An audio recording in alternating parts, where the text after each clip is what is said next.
Energy Star Racing Yamaha, Shane McElrath.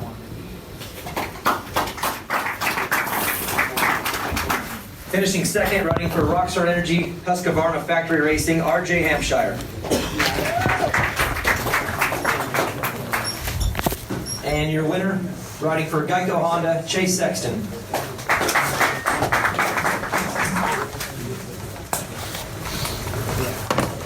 In the 450 division, finishing in third is Red Bull KTM's Cooper Webb. He will not be with us for the press conference. He went straight to the doctor. Finishing in second, riding for Monster Energy Factory Yamaha, Justin Barcia. And your winner, riding for Team Honda HRC, Ken Roczen.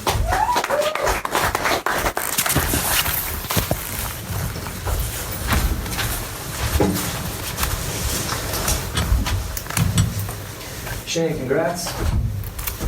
In that main event, you guys were in a freight train there.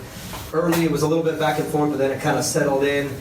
What was it about this track that made it hard to pass? It looked like you guys kind of all funneled into the same line for the most part. Was that the difficulty tonight? Yeah, it was something that, like in practice, you kind of do different rhythms, but I mean, your times are pretty close when nobody's around, but then you get in a race situation like in the heat race and you really find out which line's fast and which one's slow. So I felt good coming into the main, but the track broke down quite a bit, and there was a good line, I guess you could say, and then there was bad lines. And being in third place behind those guys, it's tough because you can't really do much, and I just was making a lot of mistakes and struggling in a few sections of the track, which I just couldn't figure it out. I'm trying to be aggressive, but at the same time, like trying to go forward. So it was a tough race, but that's part of this process. RJ, congrats. Talked to you before the opening round and told me the urgency that you had this season and what you wanted to accomplish. And I know the first one didn't go the way you wanted it, but it looks like we're kind of stepping our way more towards the top of the podium. As far as you, the bike, the whole program, are you guys pretty close? Yeah, I think so. I mean, the main thing is just trying to bring the practice during the week into the race. We showed up round one, we weren't where we needed to be, and kind of struggled a bit setup-wise. I mean, dude, everything's new. The frame up, so it's a lot of learning. I think we're close. I felt pretty good tonight. I mean, there's nothing taken away from these guys. I felt, almost like myself. A couple little mistakes that cost me pretty big. If we cleaned those up, might have had a win tonight. So just happy to be in this situation. Thankful to be progressing each week. Chase, congrats. For Atlanta, this was pretty slick. I mean, it always kind of is. It's got that little bit of a topsoil on it, but you guys were sliding around, making a lot of mistakes out of the first corner, having a hard time getting that rhythm. In the early laps of the race, when you're trying to make a move and figure things out, how hard was it to balance just the track conditions with also trying to be aggressive when it seemed like every time you guys got aggressive, you'd mess up, make a mistake? Yeah, I mean, I feel like for the whole night show in general, it was pretty dry. I feel like they laid a good amount of water down, but it wasn't enough. I came back from my side lap from before the main event, and it was like a dust cloud around the whole track, and it just was pretty marbly and dry, and it was definitely tough to get that rhythm section after the start on my bike, and I managed to get it every lap, but it was definitely hard, and I think that was a make or break for the race. So yeah, the track was tough. There was one corner that had really good ruts in it, and all the other ones were kind of marbly, so it was about being patient and just waiting for the right time to make a pass, and overall it was good. I wasn't really a fan of Atlanta. This is my first race. I ended up getting hurt here, and I just wanted to get out here and be safe, but yeah, the track was good, and last year it was way softer, so I was really surprised how hard packed it was, and yeah, it was good to get a win. Justin, congrats. You told me yesterday, starts are everything. You said if you could get a good start, you'd be on the podium. Well, you're on the podium, but start still. Yeah, I actually had a pretty good jump, but I was in the second gate. I got Bowers on the inside, but Mookie got me by like an inch, so I had to shut it down. But Yeah, it was some crazy racing out there, man. The track broke down a lot. It was one of the rougher tracks, I think, of the season so far, for me anyway. Yeah, I kind of was middle of the pack, made a lot of passes the first couple laps, and then Vince and Hill were actually riding, really, not actually, they were riding really good. So I sat behind them for a little bit, and then, made a couple more passes, got around Marty and was in second. But Kenny rode a good race. He was checked out in the beginning, so yeah, good ride for him. But yeah, it was fun. Brutal track for sure. Kenny, congrats. I think that was one of the more wild races we've seen this year as far as second and back. It seemed like things were going on the whole time. You could obviously hear the crowd getting involved at different times. Did you ever peek over to kind of take a look? Did you know where Eli was? Did you know where Cooper was? Did you know where Justin was? You seemed like you had a lot of time up there to look around if you wanted. Yeah, no, I really had no idea. I just had tunnel vision, to be honest, and I think that's for sure the way to go, especially once you have a little bit of a gap. The track broke down a lot more than I thought it was going to, because it was a little bit more hard-packed. We really had a little bit of everything, I feel like, today in the track. Obviously the sand, after the finish line, the turn and the rhythm was pretty soft, and then also the whoops were soft in the turn before, and the rest of it was pretty hard and marbly. So we had a bit of everything for sure, and the track broke down a lot, but yeah, I had no idea what was going on, and I just really tried to focus on myself. Races like that are a lot of fun, but at the same time, when the tracks got so rough and there's a lot of mistakes that can happen if you just lay off with your focus for just this split second. So I really have to keep your composure no matter what. None of these wins come easy, but for me, this was a fun, super fun race. Ben Bridges, the stat guy. Ken Roczen and Chase Sexton since 1974. We've had 682 rounds of Supercross. Never have we raced on February 29th. I crown both of you Leap Day champions, and I want you back here on 2048 to defend your championship. The check's in the mail. On a serious note, Ken, congratulations. You just broke a stranglehold the European bikes had on Atlanta. The last Jap bike to win was Chad Reed in 2015, and this is the first time Honda has won here in Atlanta since '08. You're not going out without a fight. You want that red plate back. Yeah, absolutely. This win tonight was super important for us, and I'm glad we pulled it off. It's like I said, on the podium, and those wins just get more and more fun, and they're super addicting. So it came just at the right time, and I've had pretty good races here before. I won in 2014 here as well, and yeah, it was just our night. I gelled really well with the bike. I had no complaints there. I lifted the same, and felt good physically today, and we just laid it out there. Every practice we went out there, we had a good heat race and an overall awesome day. So I really can't complain. And the season is still long, but the last couple of rounds for me have been tough. I just wasn't myself, and we really minimized the damage on those days. But tonight we won, and that's awesome. Well, leap your checks in the mail. Steve Everson with Vital MX. Justin, after 5 laps in the main, are you thinking podium at all?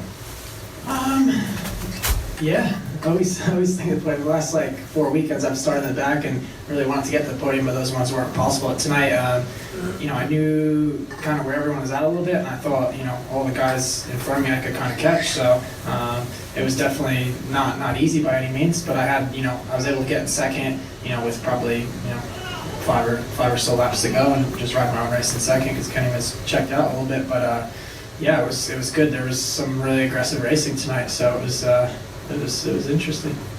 I'm curious about any messages you were getting from Sean.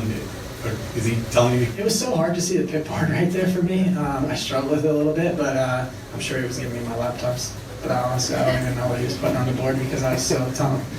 Kenny said, he was tunnel vision out front, trying to make no mistakes. I was tunnel vision on getting those guys in front of me and attacking, so I wasn't able to see the pit board like I did. I feel bad sometimes because Sean's probably writing stuff and I hardly ever see it. I'm always looking out past it. And Kenny, you get to share red plates again next week, I think. Talk about that a little bit. Yeah, it's awesome. I think the red plate looks great on our bike. Pretty sure on any bike, but I really like the all red. No, like I said, the last couple of weekends have been tough, and I minimized the damage there, which was huge for us for that reason. everything can come undone in one race, so you got to bring your focus and try your best every single weekend. And you see tonight, we made up 7 points in one night and back even points, and yeah, the battle continues.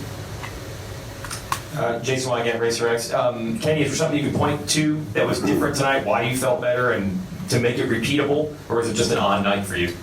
It was definitely an on night for me. We've been doing tiny little tweaks here and there with the bike, and that really helped out for me, and I was able to just not pick anything out throughout the day that was standing out to me that I couldn't deal with, because no bike's ever perfect, but for me it was how I liked it, so I was able to just leave it, and I feel like every time I went out there I understood the bike more and more and felt more and more comfortable and knew exactly what it was doing.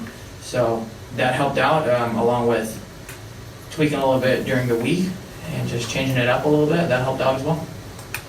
It seems like you're become really close with your teammate Justin Brayton, and then we know you and Chase are also, and you guys ride together a lot. So just kind of talk about the atmosphere you've got at Honda now. It seems like it's really coming together as a unit. Yeah, our team atmosphere is amazing. Obviously, with Chase, we're around each other every day at the sandbox, so that works out great. Great training partners, and then with JB, obviously, the elderlies in the team, we're having a great relationship, and we help each other out a lot because I want him to do good, and he wants me to do good, and we try and help each other out a lot. And in general, just with the whole entire family, they have really came close to us, and yeah, it's really a dream come true the way the atmosphere is in the team right now.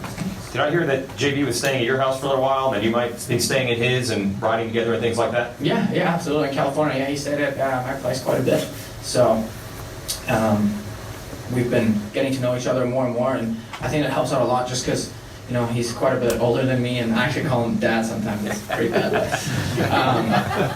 it's just, he's had such long racing under his belt, and that helps me out. I mean, I would consider myself, I guess, somewhat of a veteran in the 450 class. I've ridden that race for quite a bit here, but him is another step, and there's a lot you can learn from him, just in general with his program, his mindset. I think that helped me out a lot. And yeah, we talk about all kinds of things, and that helps me out on the day and the weekend. All right, David Oster, DMXS Radio. It was very good. He got Justin Brayton in on the press conference. So good job, Again, we'll talk about your drive. Was this the firewall for you guys, seeing the momentum that Eli Tomac had the last few weeks? That this was like make a stand now before Daytona, before he got any more momentum? Well, yeah, that was the goal for me. I knew we had to do something because obviously him clicking off wins, I have to win. There's no way around it. Getting good starts is definitely key. But with tracks like this, if you're in the back of the pack, things can happen so quick. So we have to get out front, and I really focused on, obviously we want to win every weekend, but I knew that I wasn't stressing about anything by any means because 7 points isn't a lot, but at the same time, you just don't want that gap to get any bigger. And then I'm really looking forward to next weekend as well. I've always wanted to win Daytona. I never made it happen, and I feel like the 50th anniversary races have been really good to me, so I'm putting a little extra focus into next weekend. Absolutely. Justin, this track tonight was very hard to pass on. It's almost like you were setting yourself up to have to be aggressive. Can you talk about tracks where there's opportunities and some where they're not, maybe the difference in your strategies? Yeah, for sure. The track was definitely different than we've been racing all year. It was like, even Chase said earlier, there was a lot of slick corners that were marbly, then there was a couple rutted corners. The base here is really slick. So yeah, and it was a little bit tight. Like all the ruts, got really low. We were trying to find those smooth lines, and for me, I had clean passes out there. So for me, I was able to make good passes and move forward good. So I think it was, I was worried after the heat race because I got, I wasn't worried, but I was like, this is a really tough track to pass on because I couldn't move forward. I was just kind of stuck and forth. So I was like, kind of maybe put a little more pressure on myself again, and for that start, and I was setting a start, so I was like, see what happens. But I knew how the track broke down, that there was going to be mistakes, and that was the biggest thing for me. And a lot of guys made mistakes in front of me, and I was able to capitalize on that. Fans love sand sections. I do personally. Riders, I guess you guys can speak to that. Are you fans of like tonight's track or any sand ever? No, sand is awful. Let's save it for Southwick. The sand's, I like the sand, I sense it, I like going high and doing stupid stuff, so I sense it. Actually, the cool thing was I knew it wasn't fast, but tonight I made one pass in the sand section. I jumped all the way into the second one past hill, so I was like, cool, that was worthwhile jumping that a couple times. But no, sand when you're in the back, and if you're in the front, like, yeah, it's great, but if you're in the back, you get so much sand in your eyes and all down your back and all chafed and stuff, so now sand's not that cool. I ate a lot of sand from lappers. Oh, there you go. I got a couple of handfuls for sure. It's not that fun. So even up front, you still have to deal with the sand. Yeah. Chase, Ryan Dungey announced his departure this week. Did that upset y'all's week preparing for this race? No, I mean, it was pretty short-lived, so we didn't really grow that great of a relationship. Obviously, Jay's my mechanic, so I've had a little bit of relationship with him, but we were just starting to really grow, and yeah, it's a bummer that he was gone, but yeah, he's got a family to take care of, and I think that's kind of what he didn't really expect how much of a commitment it was going to be on our team, or just to own our team, and we there's a lot of guys. Obviously, we have I think 7 riders, so. It's a handful. So I think just him being at home with his families, I think is better for him right now. And yeah, we were thankful to have him for the short time. And he's got quite a resume. So did you learn something from him? I mean, having that kind of guy, that kind of pedigree around had to help with several different things. Yeah, he came to Tampa. So that was the only race he's been to. And he helped me a lot with line selection and just trying to figure out different race lines. And I think, like you said, he's raced a lot of races and won a lot of races. So it's nice to be able to have him or add him and lean off him. So, yeah, just look forward to growing our relationship because Jade is obviously my mechanic, so still going to be able to talk to him. Okay. Brad Gephardt, Big MX Radio. Shane, you look pretty lonely and sandy over there. Were you experiencing the sand today? Yeah, I was actually getting roost from both of them. Yeah, it's not fun being behind people in the sand. Fair enough. For all 3 of the 250 guys, you mentioned the moisture of the track. How much does that affect the raceability of the track and be able to make moves out there? It really seemed to be really one-lined. I don't know if the moisture came into that at all. I wouldn't even say I was riding until the main event. Like, dude, I struggled so bad before that. So, main event, yeah, I feel like the bike adapted a little bit better than what it was necessarily in the beginning of the day. It broke down, like they said, quite a bit. I feel like our bike's really well at cutting down in those corners. So in the corners I felt like I was making up time there. But yeah, I mean, it was a tough track, but ended up being pretty good for the main event.